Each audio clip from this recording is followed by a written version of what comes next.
The broadcast is now starting. All attendees are in listen-only mode. Welcome, welcome everyone. Welcome to our webinar, SEO Help My Website. This is a webinar presented by Boostability. I am your webinar host, Sunny Nielsen. I am the Communications Manager here at Boostability. And our presenter today is Colton Miller. Colton is one of our senior SEO strategists here at Boostability. We'd like to welcome everyone who is here in attendance today. We appreciate you taking the time out of your day to join us and learn more about this topic. Just a couple of quick little notes. There is a chat feature here that you are more than welcome to use. You can tell us where you're calling in from. We would love to hear where around the world you are joining us from. Along with that, there is also a question section here in the webinar. So if you have any questions throughout the presentation today, please feel free to type your question into the question section, and I will try and answer as many as I can during the presentation while Colton is giving the information. And then at the end of the presentation, we will go through as many questions as we can so that we can try and get as many questions answered before the end of this webinar. If we don't happen to get to your question, we do apologize about that, but we always try and post the answers to any of the questions that we receive on our webinar on our Facebook page in one of our pinned posts. So please follow us online or find us on Facebook, and you can always review any of the questions that we get on the webinar. And then for anyone who is in attendance or anyone who's registered, if you don't happen to catch something about the webinar or a section of the webinar, you will be receiving a replay of the webinar. It's approximately about 24 hours after this presentation. You should be getting an email with a link to the replay so that you guys can have that for reference in the future. So again, feel free to use the chat feature to chat with any other attendees or to chat directly with us. And if you have specific questions about the presentation, feel free to write those questions in the question box, and we will answer as many of those as possible. Now we have, almost 50 people in attendance right now, so let's go ahead and start the presentation. I will hand this over to Colton, and he will take it away from here. Thank you. Hi, Colton. Awesome. Well, like Sonny said there, thank you for joining, and we'll go ahead and get into the topic here. Basically, we've received the question quite often from some of our Twitter followers. How does SEO, actually help my website? And exactly, right? They want specific examples. So today we're going to dive through that subject, give a little bit more granularity to it, and hopefully give you a little bit better clarification as to exactly how SEO is going to help your website. So first off, we're just going to list off exactly how it does, and then we'll kind of dive into each one in more detail. But basically, the first one is it keeps you and your website up to date. It's just going to keep you on the forefront and make sure that your website doesn't get, degraded or doesn't get out of date. It's just going to keep you kind of aware of what's going on. So as an example for that would be, every day there's actually 230,000 new malware samples that are actually created. And so if your website's not up to date, that can obviously cause you some problems. So keeping up to date is crucial. Allowing your website to get rankings in the search engines, that one's pretty apparent. But just to give you an idea, there's over 2.5 trillion gigabytes of data created every day, meaning that in order to get those rankings, you're competing with a lot of data that's being created daily. Getting website traffic from the search engines, obviously by having the rankings you get yourself traffic. And to give you an idea, there's over 40,000 search queries searched every second inside of Google, which roughly translates to around 3.5 billion searches per day. So that's a lot of people looking for a lot of things. Helps build your brand and your name association for keywords and topics. So 85% of U.S. consumers say they'd be willing to switch brands given comparable price and quality. And basically, I put that out here as a fact in the sense that just because you're starting in SEO or you're starting there and you might have other big players in the game doesn't mean that you don't have a chance. It just means that you simply have to outdo them in some form or some way to obviously pull in a user and hopefully a customer. Obviously, by getting all of this stuff, it gives your chance, or gives your website a chance to convert users, into leads or sales. If you're using ad revenue, you can get that as well, or even gain just followers, subscribers, or just general traffic. So there's a lot of benefits. So just to recap, it's going to keep you and your website up to date. It's going to allow your website and rankings. Allow your website to get rankings in the search engines. Obviously, that gets you traffic, and then with that, it helps build your brand and your name with association to keywords or topics. And in the end, which is the end goal for everybody, is to get more leads and obviously, hopefully, more revenue in some form or some way. So, to give you an idea here, at least for the bottom one there, organic results are actually 8.5 times more likely to be clicked than paid search results. So that's just to give you an idea that the organic results obviously are very powerful in the sense of getting you traffic, and obviously there's a long-term benefit of it as well. So diving into the first topic here, keeping your website up to date. Again, it's going to keep your site up to date and safer from like hacks or attacks from malware. The average website, when it does get hacked for a small business owner, ends up costing around $2,500 due to lost time, opportunity, and business. And oftentimes that's a heck of a lot more than if you were to just spend maybe a little bit of time each month or even weekly, just making sure your website's up to date, making sure that you have the latest version of whatever CMS you're using, and just making sure that you're going through that normal protocol to make sure that you're completely up to date. Makes your content easier for search engines to crawl and index. So to give you an idea, Google can crawl up to 10 pages every second. That means that when they're crawling through a website, if they hit it and it's slow or it's really wonky on the crawling, considering that they can crawl that much means that they're not going to be spending a whole lot of time trying to figure out what's wrong, or if they're running into issues trying to diagnose that on their end. So they really do leave that up to you. So again, staying up to date, making sure your website's working properly, all of that goes in association with just making sure that your website's able to be crawled and obviously indexed. It allows your users to use your site and your content easier. So this goes along with usability. But basically, if you're keeping up with the latest formats, it means things load faster. All sorts of benefits to, again, keeping that content up to date. So to give you an idea with how limited we have, over 55% of users spend less than about 15 seconds on a website, which means that if you're still loading for 10 seconds or even 5 seconds, I mean even a few seconds, you're dwindling that time. Not to mention if a user hits it and there's, let's say a lot of pictures, but there's not a whole lot of detail or context around what they're looking at, or vice versa, if there's just a wall of text. Again, retaining that user, you don't have a whole lot of time, so you want to make sure that you capture their attention, and keeping up to date can help you do that. Obviously, by keeping up to date, you're doing ongoing maintenance. You're also hopefully doing enhancements, maybe updating some code on the site, maybe updating certain formats, switching things from like H3 or H2 tags to H1s, or even if there's additional micro formatting that you haven't hit on yet, maybe that's something that you'll be doing as well. And obviously that works into the priority. If you're worried about that stuff, you're going to make sure that it tries to get done, as opposed to just sitting there in the dust. So every year Google updates their algorithm, an average between 500 to 600 times, and that's to improve their results. But that also means that that's 500 to 600 updates that potentially could impact how your site's crawled, or how people view your site, or if the rankings are going to retain. So those are all a part of those algorithm changes.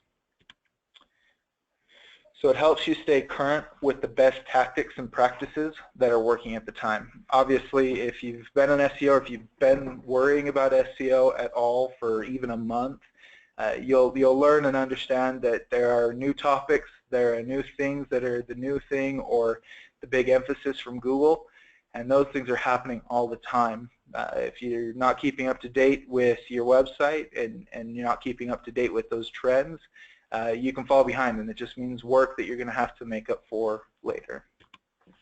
So a really good quote that I like a lot is, content is king, but marketing is queen and runs the household. Very true for my household, I can say that, but I will say that in this scenario, you definitely want to make sure that you're keeping up with the website, but marketing is just like SEO. It's always evolving. What's new, what's best, what people expect, that is constantly evolving. You got to make sure that you're staying up to date with it. So jumping into the next one, getting your website better rankings. Obviously, you gain the chance to be seen. Those would be called impressions in like the Search Console, or even if you have access to it in analytics sometimes as well, if you have it set up. It's also, if you're looking at things like the keyword planner, the traffic that they typically associate with that would be comparable to like the impressions as an example. So obviously, you ranking, that gives you a chance to actually be found and actually be seen. So some questions that you can essentially ask for yourself to see if you're actually succeeding in this area currently would be like, what is the purpose of the page? Is there a task or goal?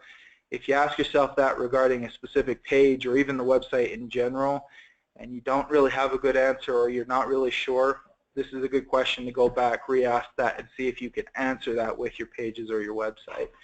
Another question you can ask is, would somebody, searching for whatever the keyword is, would they find that page helpful? If they search for Barbies, are they finding a page related to Coca-Cola as an example? You definitely don't want that, and it's something that you want to avoid, but you also want to make sure that you're being as topically relevant as possible. So something to keep in mind. Your website can begin to get clicks for search terms. So that means people actually coming to your website, giving you a chance to show your content. A few questions that you can ask just to make sure that you're on the right track, or if you need a fault or anything there, is, are there new users or have they visited before? Typically, if you have somebody who's visited before, either they know the brand or they're familiar with it, and so that might not be the best gauge to determine, okay, people really like my content. A good example of that would be is segmenting that out in analytics, or even I think you can do it a little bit in Search Console, but segmenting that out and saying, do people that are brand new, do they typically stay on my site, or are they bouncing? So that brings up kind of the next question, which is, do they go to other pages? If they're new, do they come in? Do they dive deeper? Do they only stay on that one page and leave? Do they go to 2 pages and then they leave? Essentially, are they finding the initial content helpful, and then are they finding the website helpful? And all of that can be kind of summed up in the last suggestion here. The last question is, are they finding that page helpful? And I have an hourglass there because you want to look at time on site. If it takes you an average of 3 minutes to read the content yourself, gauge that should be about the approximate time, if people are reading it, that they're staying on that page. Are they only looking at certain portions of it and leaving, and so it's resulting in less time, or are people just leaving in general? So those are a few tips, essentially, or a few questions you can ask yourself to kind of gauge, are people finding what you're offering to be best for them. So you can begin to understand how search engines actually view your website and its content. So I'm sure we've all done this on our websites where we try to optimize for a certain keyword and we run into the scenario where we either don't rank for it or we rank for something that we didn't intentionally mean to. So we're going to look at a few questions that you can ask regarding this particular subject. So again, are you showing up for the right keywords? Right keywords meaning are that you're showing up for keywords that you would want to show up for, and keywords that are going to yield you some conversions or those high quality leads, whatever it might be. If you're showing up for a really general term, while that can bring you a lot of traffic, it might not be as targeted as it needs to be to drive those conversions for you and get you those leads. So asking that question, showing up for the right keywords, is a good place to start. Another one, again, what surprised you? If you're looking instead of Search Console, are you seeing keywords that you might not be relevant for, keywords that you never thought you'd show up for? That might even give you ideas as far as, oh, people that are searching for this one subject that I don't particularly hit on hard is actually really common, and that's what a lot of people are trying to find me for. So maybe even then tailoring your content for those keywords that you actually weren't expecting to show up for is a possibility, because you now know what those might be. Another question that you can ask yourself is, do you need to change a page? Maybe you need to better suit it for your goal keywords or not. Like I just explained, is that if you have other keywords and you're saying, well, that's actually relevant to me, but I just didn't think of that, you can tailor your page towards that. Or you might be saying the exact opposite. You might be saying, man, these keywords have nothing to do with me, or there is no relevance for me and what I can actually offer the potential users of that query. And so maybe it means that you need to change your keyword to either be better focused, or not your keyword, your page, to be better focused, or just in general be more useful to particular users. So jumping into the topic after that, which is getting your website traffic from the search engines. So last one we covered was getting rankings, what kind of that means, making sure you're in the right rankings. Here is traffic. Do you have the right traffic? Are those people going to actually convert for you? And what you can look at there. So optimizing your site for specific keywords and topics, obviously that's going to gain you targeted traffic. If you know that you need to essentially target for pool estimates or whatever it might be, that might be more beneficial to you in getting those conversions and those leads than showing up for pools, which is very broad. People could be looking for designs, ideas, and obviously it's good to be there for those particular queries as well, but those are people that are typically at the top end of the funnel. They're not looking at the bottom end. So the big one here as far as a key factor for you is going to be intent. Again, going back to, are people trying to research it? Are they trying to buy? Typically, especially with the SEO realm, as much as you want to own those top terms that get just thousands, hundreds of thousands of traffic per month, oftentimes those are people that are doing exploratory. They're not really looking to buy. So you want to make sure that you're trying to hone in on what that intent is. Is somebody trying to get a quote? Are they trying to buy something specifically? Just really hone in on what they're actually trying to do. Another one is, because we are in SEO, it is a pull versus push type of marketing. So instead of being a billboard and being in somebody's face and trying to kind of push yourself onto them, you're more so trying to just be there when they're looking for something, being the expert that can really glean some truth to them.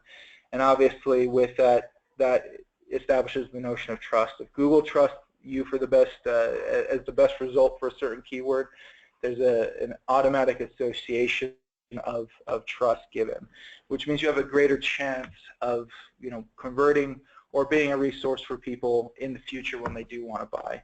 So the big factor here is going to be relevance, making sure that you tie into that. Again, like the Barbie and the Coca-Cola example, is that if you are trying to target Coca-Cola and somebody lands your page, even though they were searching for a Barbie as an example, there's not going to be a whole lot of trust there. There's going to be, in fact, a distrust, and if they see you in the future, that could be a negative association, even if you are what they are looking for in the future. So just making sure that you're trying to stay as relevant to what you're doing and your industry as possible, and obviously having that tie into your keywords. You might be able to rank for keywords even if you're not the most relevant source, but that in the end isn't going to create the good user experience Google's looking for, which means that obviously it's not going to benefit you in the long run. So keeping relevance in mind is key.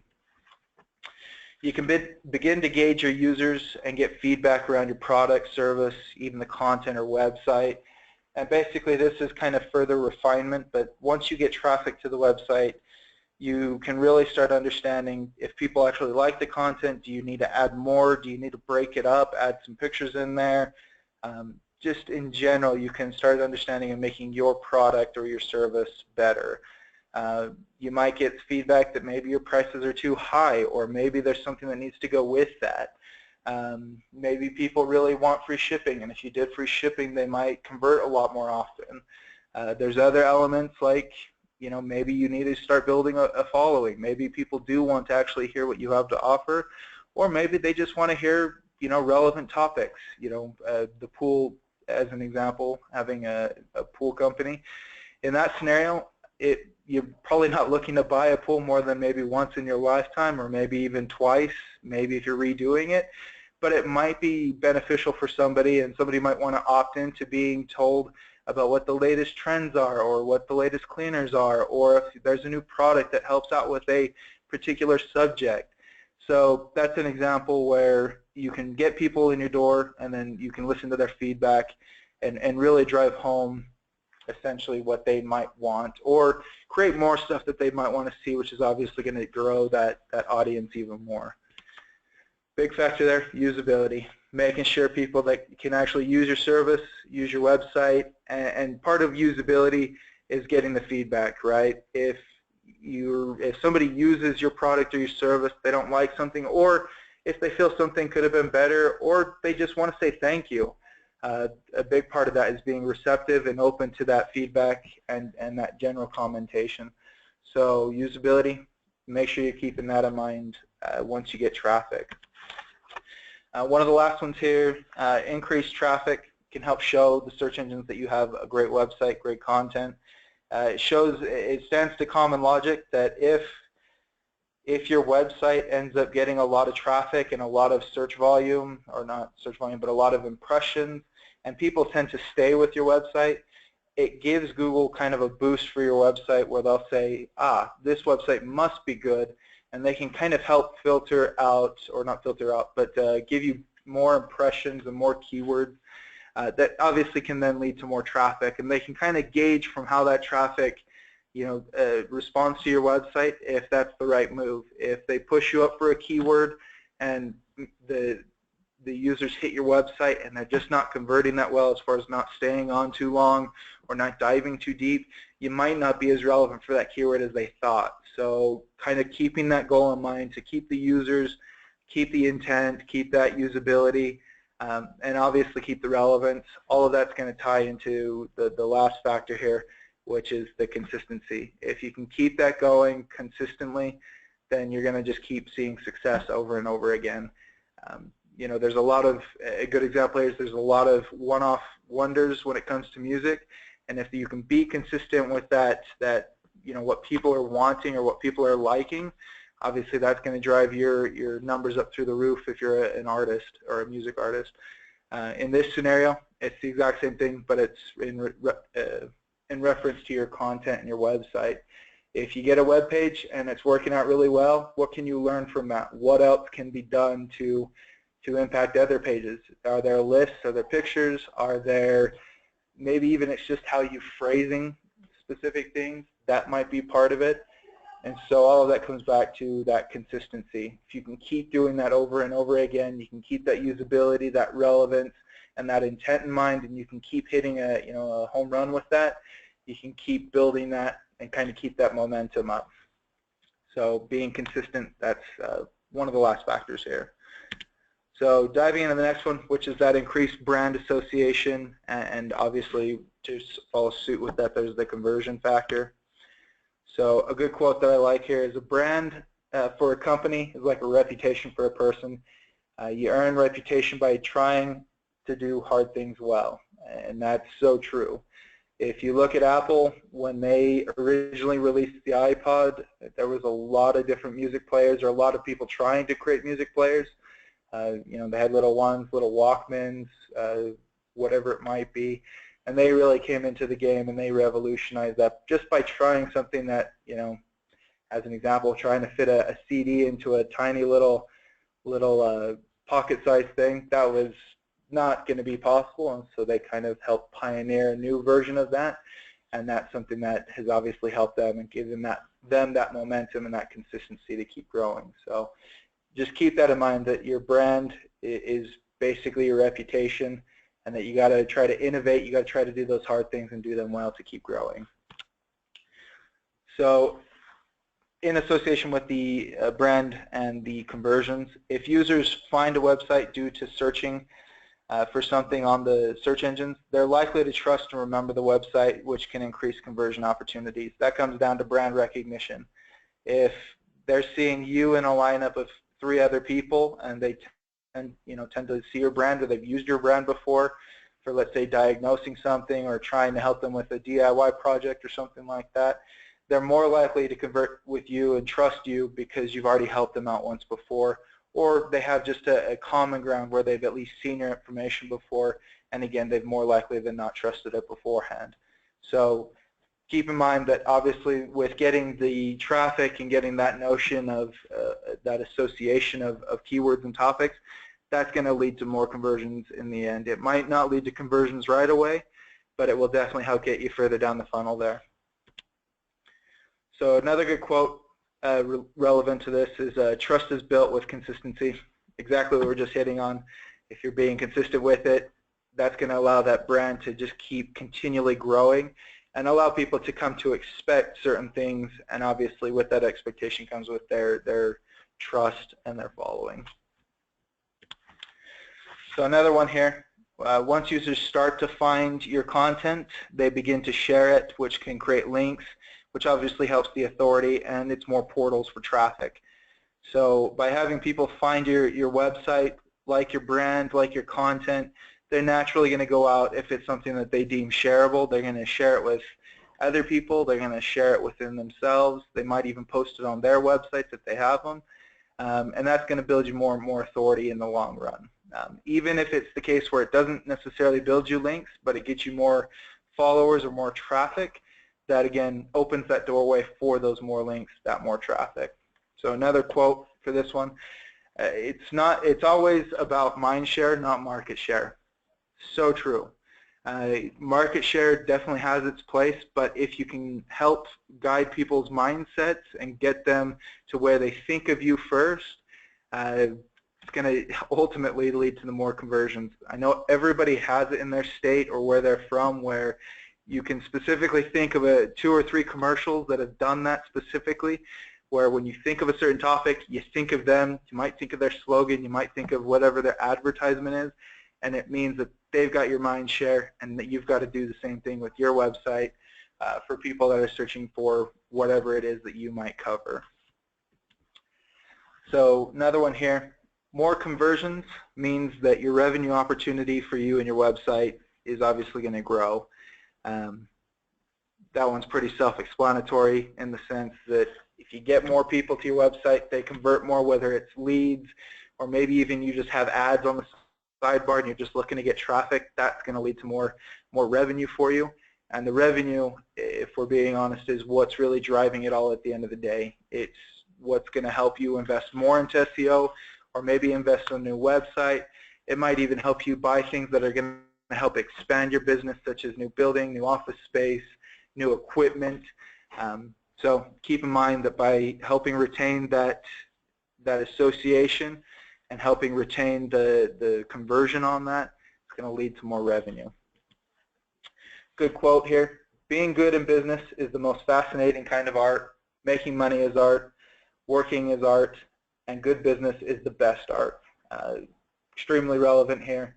Just make sure that you're trying to be good at business. Make sure that you're trying to make other people happy with what you're offering. And obviously, if you can make money, you can be more business, and you can keep growing yourself and your business. So last one here, users search for something and they found you, which makes you the expert. Hands down, that is the case 100% of the time. If people came to your website, you've got those 15 seconds or less. If you can capture that attention and you can get them to just get into your website and at least read a little bit of it, you become the expert, you become the one that they trust, and your information is what they will take back to whoever or whatever they're trying to do. If they're looking for the best kind of razors to shave their face with, they find you. They're going to automatically believe that you have what's best, and that when they compare you to other people, they're going to have kind of a slanted view towards you, where you're going to be favorable in their mind, and you're going to be essentially kind of outbeating everybody else. So you want to make sure that you're trying to keep that mind share, and you want to make sure that you're trying to keep that consistency, and obviously keep that trust. Good quote here, and this is true beyond belief. An expert is a man who makes 3 correct guesses consecutively. Doesn't mean that they knew everything about the subject, doesn't mean that they are the founder or pioneer in a certain subject. It just means that they know what they're talking about, and they continually put that out. It goes back to that consistency, and it goes back to that brand awareness. If you can just continually keep doing that, putting those potentially those guesses out there are just putting out content and theorizing, you're going to be seen as an expert at the end of the day. So a few tips that we'll get into here just for optimizing your content and essentially helping your content be the best it can be, so that way you can keep your website up to date. So, then you can get the rankings, the traffic, obviously the brand association, the conversion. It really does start with content. And so a few tips for you. Make sure your content's easy to read through. Make sure it can be scanned through as well. If you have a wall of text, you're not doing anybody a favor, including yourself. People are going to hit that. They really don't want to do that. They don't want to sit there and read for 10 minutes.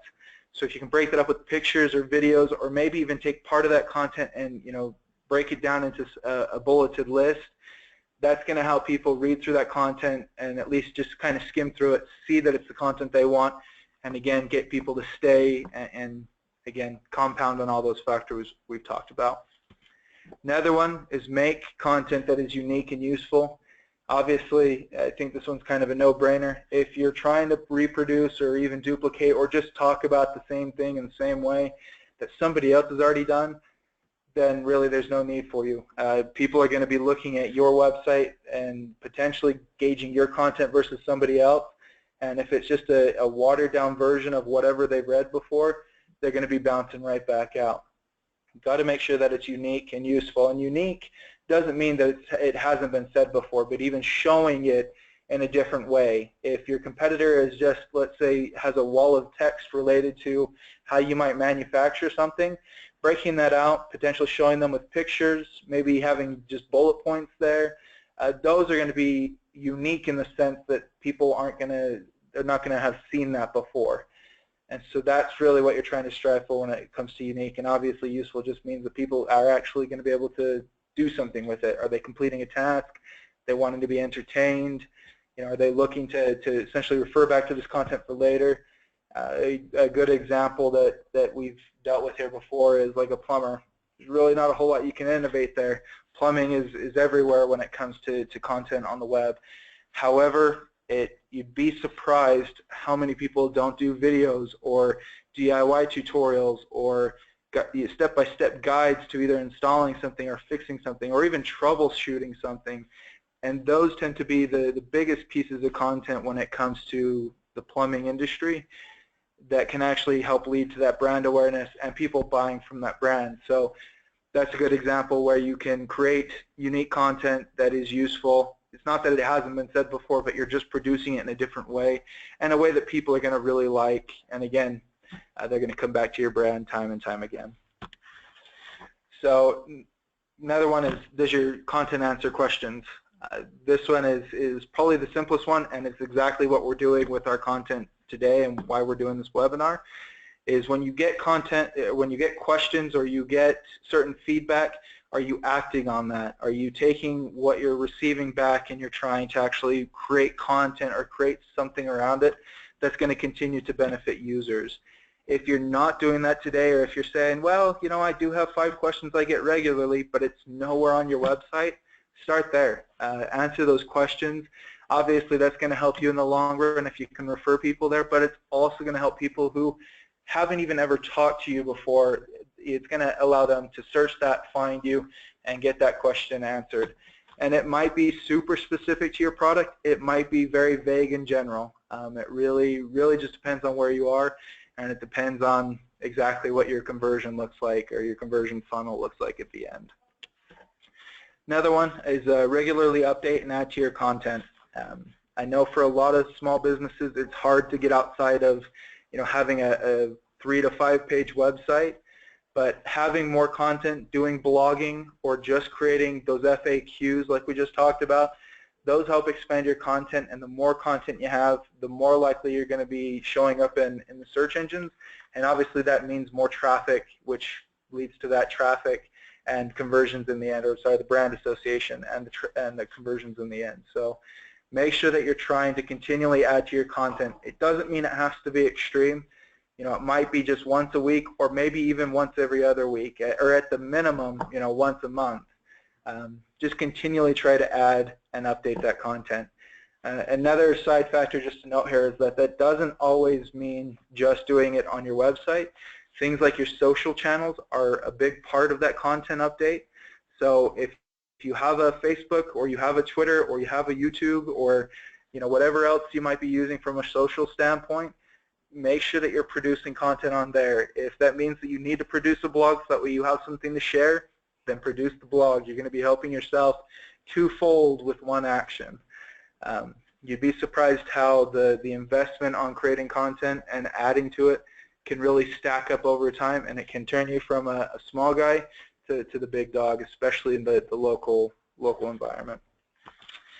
So another one is making shareable content that is interesting and relevant. So this goes back to kind of getting that shareability from your audience. Again, if you're trying to approach maybe a boring topic or a topic that might not be as riveting as others, maybe it's just how you approach it. Maybe you need to include more pictures. Maybe you need to include videos. Maybe you need to include just diagrams or drawings or whatever it might be. Stuff like that is going to make it a lot more interesting for people, and in turn it's going to make it a lot more shareable. If they say, hey, this made me chuckle because he cracked a wise joke in here and that was really funny, they're more likely to share that than just a plain old blog and wall of text that's talking about a subject very authoritatively. So sometimes getting a little bit more personable with your content and your audience is something that you need to help get it and make sure that it's shareable, and obviously in turn get all those links and everything that comes with that. Another one is being yourself. Your content is just an extension of you. I can't say this and stress this enough. A lot of people tend to get short-sighted with, well, I'm not a professional writer, or I don't necessarily write well. I can tell you I don't necessarily write well, but at the end of the day, that's what makes you you. How you phrase things, how you put things in, how you might dissect something or how you might convey something back to somebody, and especially how you teach. All of that comes down to it's very unique and it's very, very customized to you, which means that going back to that whole unique factor, if you just are producing it like how you would produce it and trying to maybe polish it up a little bit on the back end, that's going to be enough to make it so that it's unique and make sure that it's you, and make sure that it's something that if people like that you can consistently put out. If you go out of your way to create something that you feel is going to be better for somebody, but it's not really in line with your style, recreating that and getting that consistency is going to be a hell of a lot harder, and something that you really don't want to get into. You want to get into a mode where people like you, they like your style, and that obviously makes producing that content a lot easier. So at the end of the day, just be yourself. All right, last one here is create a content calendar. This is extremely beneficial, I know, for me. I know for a lot of kind of medium-sized companies, even small companies, depending on your business model, having a content calendar or laying out and saying, here's the next 5 blogs or here's the next 5 things I want to talk about, those are going to be invaluable to you. It's going to keep you focused. It's going to keep you on track. And for those days when you're saying, I have a little bit of free time, but I don't know what to use it with, having a content calendar can help you. And obviously, if you have kind of a deadline for yourself, just like anything else, right, with goals that you might have, if you write it down, you're more likely to do it. This is the exact same scenario. You might say, I want to do blogging, but if you don't write down, you don't at least get something out there as far as, writing down topics and saying, okay, I got to get this done by next Friday, it's a lot less likely that you're actually going to end up doing anything. So make sure that you have a content calendar. If you don't have one today, get started with one. It's not hard at all. You just have to write down a few subjects or a few things that you want to do. It might not even be blogging. It might just be, what I need to talk about. I have 12 services on my service page, and I need to do one every week for the next 12 weeks. I mean, heck, right there, that's almost 3 months of work of just working on your website and helping expand your website. So if you don't have it, create a content calendar. It'll be valuable for you. Even if you end up skipping a time, at least it's going to keep you focused in continually creating content for your website and just for your business in general. So we'll jump into some link tips for you. So creating or having an offsite content strategy, this one is probably the most common form of essentially link building today and what most people are trying to offer to do for you. But you'd be surprised how easy it is for you to do yourself.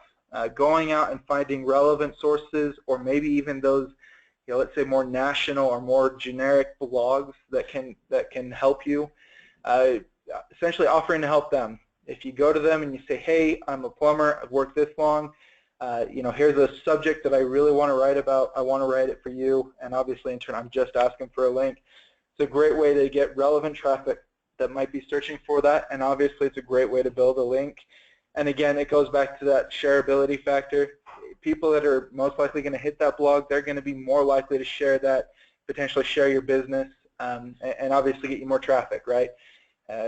Again, it comes down to, it might not always be traffic 100% to your website, might not always be conversions, but it might just be gaining a user's attention. If you can gain 5 extra followers, fantastic. It did its job, and that's 5 potential people that can convert for you in the future. So you've got to look at the beginning and the end, and just kind of have the assumption that by getting people at the beginning, it's going to help you in the end.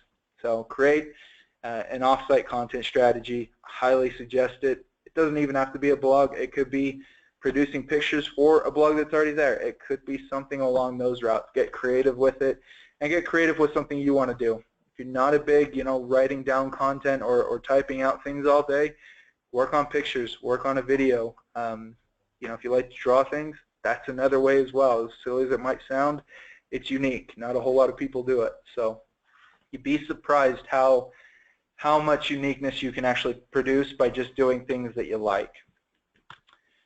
Don't be afraid to build links. So this comes back to kind of the more traditional or old school style of link building, something that is still very much a core and something you can do, but a lot of people either shy away from or have just really kind of stopped doing, but it still is valid today. Get out there, build links to directories. If you find a relevant blog and they're talking about a subject and you have 2 cents, throw your 2 cents in there. Try to get yourself a link. Try to get yourself out there as far as just being an expert.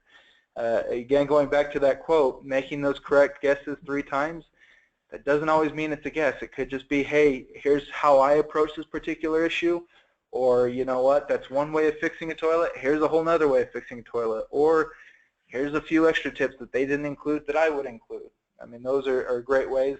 Another one is testimonials. Are you trying to either give a testimonial, or is it something that you can try to get people to give you a testimonial on other websites? So few examples of where you can go out and just by doing a little bit of manual effort, you can create some links by yourself.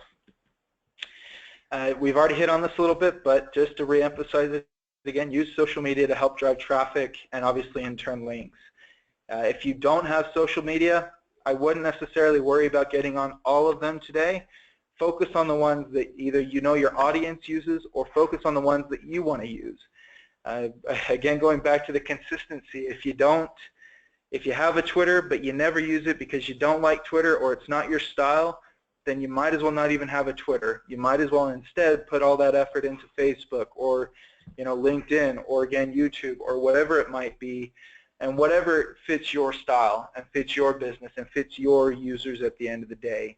Try to focus around that, and obviously focus on yourself. You've got to be happy so that way you are okay and happy with producing things. If you feel it's a pain or something that you really don't like doing, you're more likely than not you're not going to end up doing it. So really tailor it to yourself, tailor it to your business, and tailor it to your users. And again, use social media to drive that traffic and hopefully drive those links. Big thing, especially with social media, don't forget the hashtags. I know, at least for me, I don't have a giant following like on Twitter, but when I look back and I look at my trends as far as getting users and getting followers and just getting general attention to my posts, it all comes down to using hashtags. It very rarely is due to my own audience, and it's probably going to be the same for you. And that's not a bad thing. That just means that you need to try to find people that are trying to find certain subjects or topics. Hashtagging things with your industry or whatever it is you might be working on, or even a project that you're doing, or even labeling it with like a hashtag DIY or whatever it might be. you'd be surprised. There's a lot of people that are searching those hashtags. There's a lot of people trying to participate in those, and that means a lot of people that are interested in what you might have to say. And again, because they're interested, they're more likely to come to you, more likely to remember your brand, follow you, whatever it might be, and even convert. You might be working on, go back to the pool example, you might be working on a pool, and you might, hashtag it, and you might find somebody that is looking for just that, or they have those questions, or there's a lot of different scenarios that can play out, but use those hashtags. And it's not set. There isn't a set defined list of hashtags. Go onto Twitter, even go into Google, you can always search, hashtag and then whatever it might be all in one thing, and you can see what's pulling up. You can see what people may have put in there before, and I'm sure it's out there if you just search, useful hashtags for plumbing or dentistry or whatever it might be. I guarantee you somebody somewhere has already taken the time, made you a list, and then you don't have to take a guess at all at it. Or just hashtag it yourself, whatever you want to label it as. That's going to be fantastic for you. Another one, just last thing on the hashtags, is that creating a company one is also a great way for you to either store things or have people collectively store things for you or capture moments. I know Boostability, we have one. It's hashtag and then just boost it, or this is how we boost. That's another one. Those are examples where we've created a company one, and as people take pictures throughout the day, or as they find something funny or a good quote or something useful, they can hashtag that. Obviously, it's content that is associated with Boostability, and in turn, it's just great value for everybody. People like to read it, people like to see what's there, and it builds that association. So hashtag it with stuff just to get you traffic, but then create your own hashtags and have fun with it. Another one, create unique content. This is videos, graphics, even data. Again, going back to you're the expert, you know what you're doing within your industry, and you might be creating things that aren't out there already that you might think that are out there, or whatever it might be, or even just creating it in a new way. Creating that unique content is really, in the end, what's going to set you apart, and it's also going to be the thing that's going to give you a leg up over everybody else. If you're going through and you're saying, on average, I don't know why I'm popular with pools today, but we'll go with pools again. If you're saying, on average, the pool size that I service around here is 100 square feet or whatever it might be for the land, maybe that's something good to know. Or you might say, you know what, here it's 100 square feet, but if you go up, 5-10 miles, it doubles and maybe it triples. I mean, that's a good example of, I'm sure nobody else has that data in that area, but you might have that data because that's what you do on a daily basis. Dentists, a good example there might be, how much do the people spend on average when they come in? People might be worried that they come in and it's going to cost them an arm and a leg, or they might come in or might not come in because they're worried about, how much pain they might be in or whatever it might be.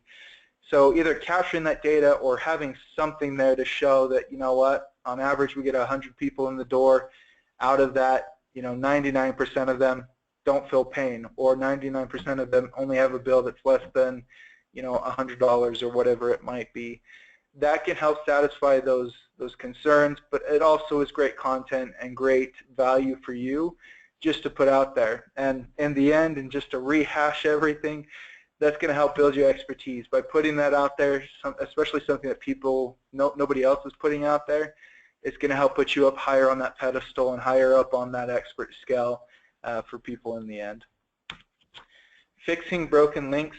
So this one is should be also fairly common, but I see it more often than not that you actually have a lot more links than you might think. They just tend to either get broken, or a page gets moved, or people copy and then they paste the content, but they forget to give that link again.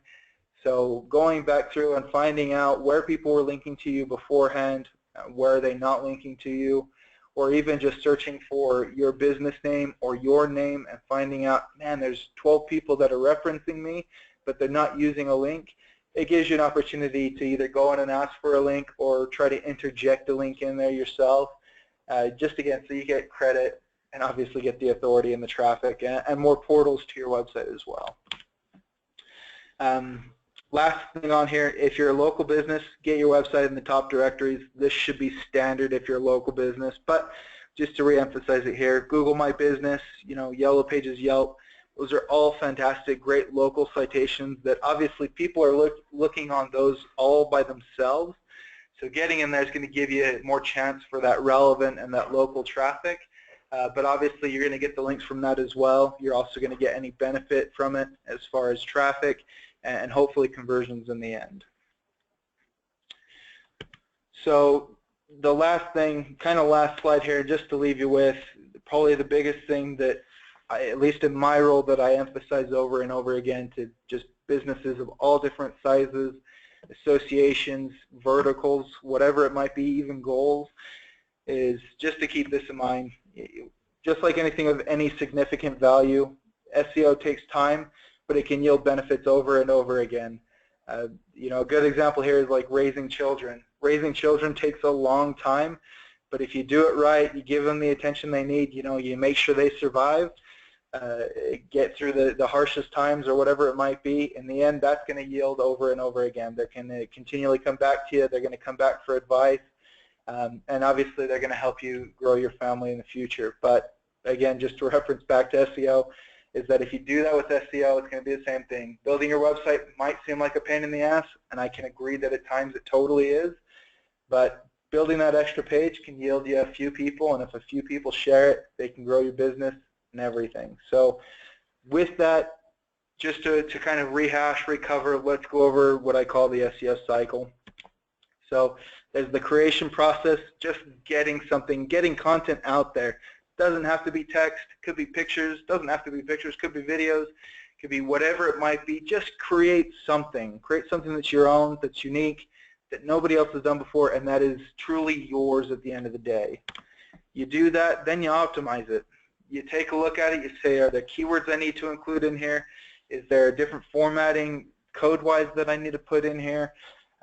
It might just even be the formatting. If you create a wall of text and you're going, ugh, that's a heartache, for me to get through, reference that to your users. If it's a heartache for you to get through, there's a good chance it's going to be more of a headache for them.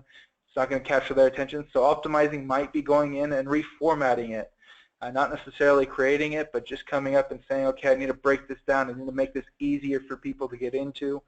And obviously goes along with the the titles, the descriptions, the meta descriptions, or sorry, the meta tags. Just making sure that you are doing everything you can to optimize whatever content you're creating. That leads to ranking. If you optimize it well, you get it so that people like it and it's relevant, you're going to start ranking. You might be surprised what you rank for. At the end of the day, you might have to fine-tune exactly what you're doing, but by getting those rankings, that's going to give you a chance for traffic. And traffic is obviously a big key player in getting the sharing element. By getting the rankings, you get the traffic, and you get the opportunity for the sharing. If people like the content, they see it, they came it, they found it, they're more likely to go and reshare it. Obviously, that gets you links, it gets you all sorts of other stuff. But if they like it enough to share it, hopefully that leads you to conversion, and conversion hopefully leads to revenue. And that gets you driving that creation factor again, as far as saying, wow, that worked, let's do it again, or let's do something else that gets us more. And you continue that whole cycle the whole way through: creation, optimization, ranking, traffic, sharing, and conversion. So at the end of the day, SEO, it takes time. Creating content, it takes time. But if you can follow the cycle here, not only is your website going to grow, not only are your users going to grow, but hopefully your traffic, your engagement, your brand awareness, and your conversions will also grow as well. So at least from my end, that's everything I've got. I'm ready for some questions, and we can kind of dive into it here. Wonderful. One of the first questions that we got was from Tim, and he was asking about the sitemap. And he asked, can we change the sitemap from monthly to weekly without losing analytical data? The sitemap? Correct. Yeah, I mean, absolutely. Analytical data you're not going to really lose unless you change up the coding, as far as if you change up like the Google ID number that they have associated with that, that might lose data. Removing pages can potentially also lose data. Analytics tends to be a little bit more fine-tuned as far as keeping and retaining the data.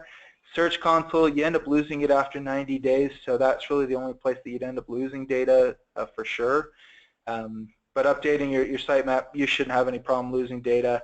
And all that's really going to do for you is just make it so that if you are creating content on a weekly basis, that content is being included so that way search engines can find it when they hit your website. If you're not really expanding your website or you haven't expanded your website in the past, keeping it around 1 month, you're probably fine. It really comes down to how often you're creating content and in turn how often you want search engines to try to find that content. Thank you so much for that answer, Colton. I think you explained that really well. Our next question comes from Boo. This question is, how important is using keywords in the URL itself? Great question. So I kind of like to put it this way. If you have a long keyword, probably at least, it depends on how long the keyword is. If you have like, you know, a phrase that's like, best swimming pools in Provo, Utah, 84601 or whatever it might be. If it's really long tail like that, probably not too important to keep it in the URL. You'll probably get away with just having it in the content. If it's a really broad topic, like let's say you're in e-commerce and you happen to have a cell phone charger section of your website, having that particular URL that's very broad over that whole category, include that particular keyword, cell phone charger, it'll probably be more beneficial. And in all honesty, look at the other results. In that same scenario, if you're looking at e-commerce, 9 times out of 10, your competition is going to kind of show you and dictate to you what's needed. So for that e-commerce example, you're going to have that keyword in there to compete with everybody else. Where that long tail search I was talking about a second ago, you might not need that because people just have it as broad as /pools or / whatever the business name is. So if it's a shorter query, yeah, try to put it in the URL if it makes sense. Another caveat there is if you're trying to target 5 keywords on a page, if they're all super relevant, then you should get away with 1, maybe 2 keywords. If they're really not that relevant, consider splitting that topic or those keywords up into 2 different pages or 3 different pages. Just to, again, keep the keyword in the URL, but then keep that relevance tight within the page itself. Thank you for explaining that. I think that really helped to clear up the URL question. Our next question comes from Alfredo, and he asked if you could just explain a little bit more the buzz phrase optimizing your website. What exactly does optimizing your website mean? Absolutely. So optimizing it, basically the generalist kind of connotation for it is just make something better. If you have a wall of text, can you make that better? Can you optimize it to make it better suited for a human being essentially? In some cases, it might be trying to make something better for the benefit of the search engines. Having just a wall of text, while it's beneficial for a human, it might not be beneficial or descriptive enough for the search engines, and that's where you have things like titles and descriptions and header tags and all that. They come into play, is to really help guide the user, but also help guide the search engine. So again, just super general, optimizing, just improving by any means. If you've got a website, and let's say your homepage, if you have your homepage and it has 1 paragraph of text and it has your phone number, but it doesn't have anything else, including a picture can be optimizing. Adding another paragraph, that can also be optimizing. Changing the color of your phone number so it's a little bit more attractive to the eye, that's another form of optimizing. Optimizing is just in general doing any sort of improvement for the betterment of your website and your content. Great, thank you so much. We actually have kind of a follow-up question, again from Alfredo, and he is asking, having keywords in your domain, for example, the word innovation in an innovation blog, does that help? And would top-level domains help or give worse results? Top-level domains like .bar, .club, things of that nature. Yeah, absolutely. So on this one, and that is a really good question. I know it's kind of a hot topic with the releasing of all the new TLDs that they have. Basically, I wouldn't stress it too much, and I would actually favor user interaction over everything else, meaning that if you have a domain, and let's say it is, let's go with the cell phone e-commerce example, is that if you're trying to sell cell phone accessories, but you have, let's say, a domain that is, you know, best-phones-accessories dot, you could even just say .phones or even a .com. That particular URL is not going to be very friendly if somebody tries to remember that or tries to come back and manually search that or even just remember it in general. And so it comes down to what would be best for you and what would be best for your audience to remember and kind of build that association. If innovation is, let's say, in the main domain and it's like technologyinnovations.com, probably not a bad one to roll with. If it's technology-innovations.io or something like that, again, it comes down to that hyphen kind of breaks it up and it's going to make it so people aren't going to remember that. Not to mention the .io. People are less likely to put in .io versus remembering or just generalizing that it was probably a .com. And so it really comes down to what you feel is best and what's going to be best for your audience. If you feel having a specific TLD, like, you know, good example would be like Mike's Pizza, could be mikespizza.com, or it could be mike.pizza. That might not be bad. Again, going back to most likely than not, people aren't going to remember that it's mike.pizza. They're going to just remember, oh, it's Mike Pizza, and then there's got to be a .com somewhere. So I would kind of stick with the .coms, the .nets, the stuff that people are used to seeing. But if you know it's going to be part of your brand, it's going to be something you're going to push heavy, and you think people are going to catch on to it, buy those TLDs all day and make it unique. Make it yours. Make it what you want to make it and what you're going to be proud, constantly pushing out and constantly trying to share. And again, going back to brand yourself. If, you know, having Mike.pizza is what's going to brand you, brand yourself all day. That's going to yield you better results than trying to fight somebody over a higher, you know, a .com domain that's essentially saying the same thing. Wonderful, thank you. Our next question comes from Bob, and he would like a few more specifics on what is meant by building links.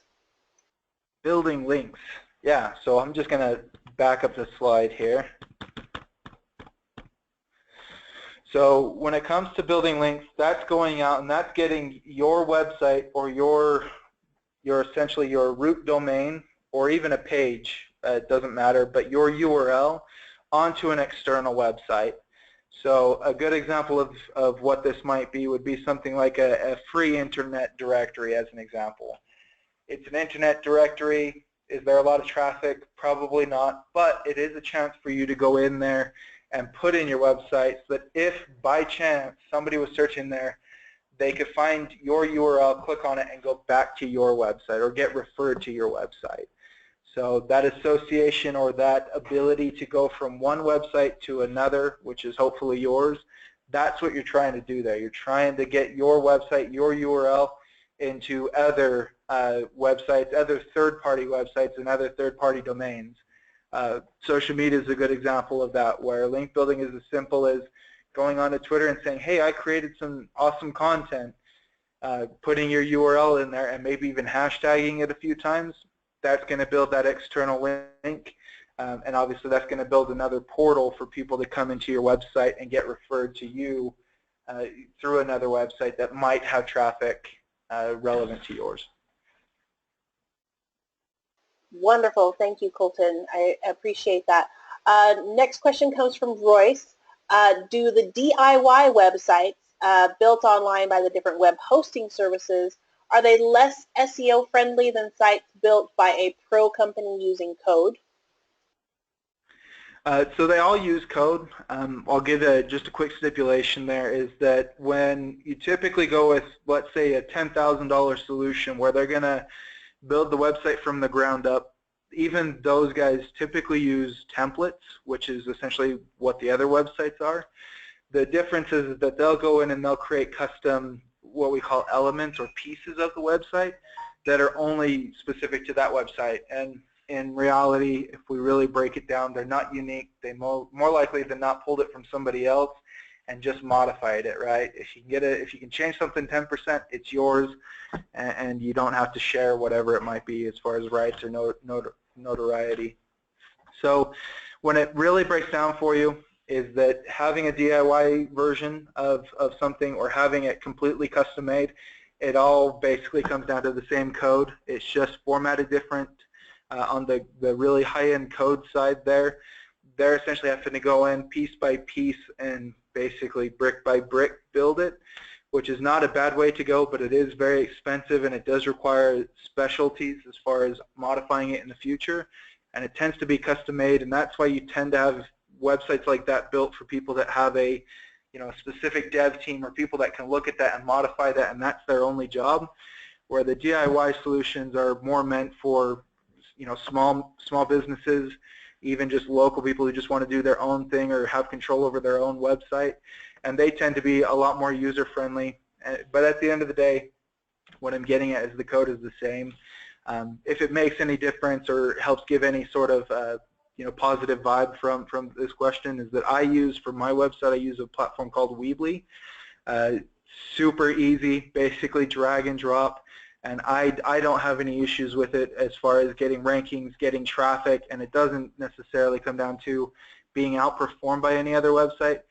For me, it comes down to the content. If I create content, that helps me out. If I don't create content, that doesn't help me out. But how the website's built and how that's coded at the end of the day, not too big of a factor. I will say if you have a really old CMS, or let's say you're operating off something that hasn't been updated since like 2010, you're probably going to run into indexing issues and crawl issues within Google. But more likely than not, if it's something that you were either sold recently or that you recently found, or that is a kind of, let's say, a current company that is still advocating themselves and is still trying to actively get people, those websites are going to be up to par, and they're going to be more than what you need. Wonderful, thank you. Our next question comes from Alfredo again, and he has a question on dual language. Any tips for a two-language website? We are consultants in Latin America and the United States, so we have Spanish and English-speaking prospects. Yeah, absolutely. And I actually like this subject a lot.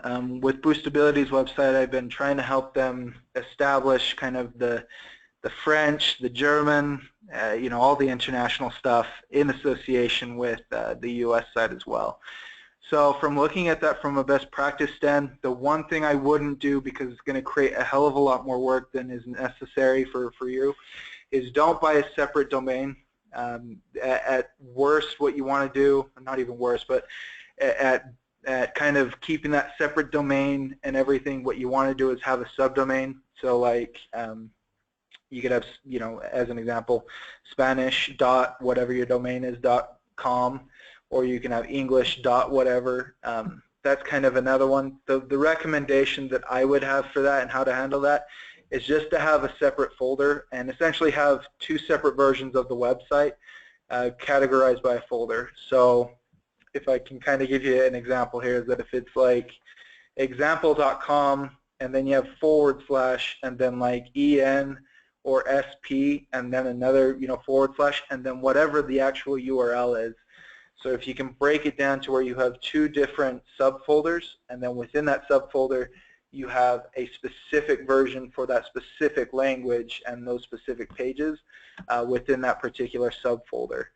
That's going to make it so that you're not having to pull your hair out trying to manage multiple domains or multiple subdomains. It's also going to make it so that if you're trying to improve or get links to like the Spanish side of your business, that's going to, at least in some way, help your English side of the business, and vice versa.